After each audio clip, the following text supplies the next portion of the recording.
Dan kita sudah membahas bahwa yang namanya sifat huruf yang pertama dapat dilihat dari sisi apanya? Dari sisi kekuatan tekanan artikulator. Ada yang menekan, menutup rapat, mengunci, ada yang tidak. Dan di situ kita telah mendapatkan rincian yang cukup banyak. Ada yang disebut dengan huruf syadidah atau syiddah. Kemudian ada yang disebut dengan huruf rikhwah atau sifat rakhawah. Kemudian ada beberapa huruf lain yang berada di antara syiddah dan rakhawah. Ada yang namanya huruf inhiraf.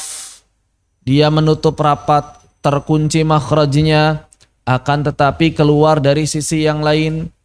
Kemudian ada yang memiliki getaran takrir. Kemudian ada yang keluarnya itu ke rongga hidung, dia disebut ghunnah. Ada yang menekan tapi tekanannya tidak sekuat syiddah, dan juga dia ada aliran suara tapi aliran suaranya tidak semengalir huruf-huruf rikhwah. Maka itu adalah huruf ain, bainiyah, ya, bainiyah asli.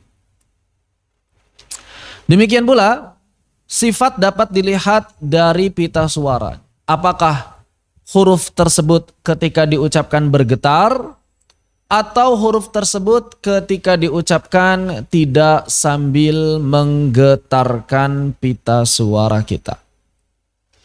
Dan di sini ada dua jenis. Yang pertama adalah huruf majhurah.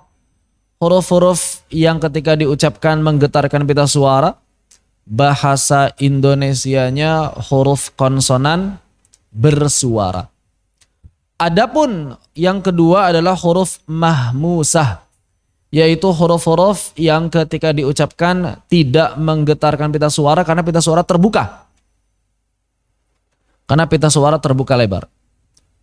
Atau dalam bahasa Indonesia disebut dengan huruf konsonan nirsuara, konsonan yang tidak memiliki suara. Jadi dalam bahasa Arab dua-duanya disebut suara, sautul mahmusah, sautul majhurah. Tapi bahasa Indonesia enggak, yang disebut bersuara hanya huruf majhurah saja. Makanya saut, ketika kita melihat pembahasan sifat huruf, saut di sana bermakna laju udara. Laju udara, karena umum laju udara belum jadi suara atau sudah jadi suara. Laju udara yang sifatnya umum. Begitu.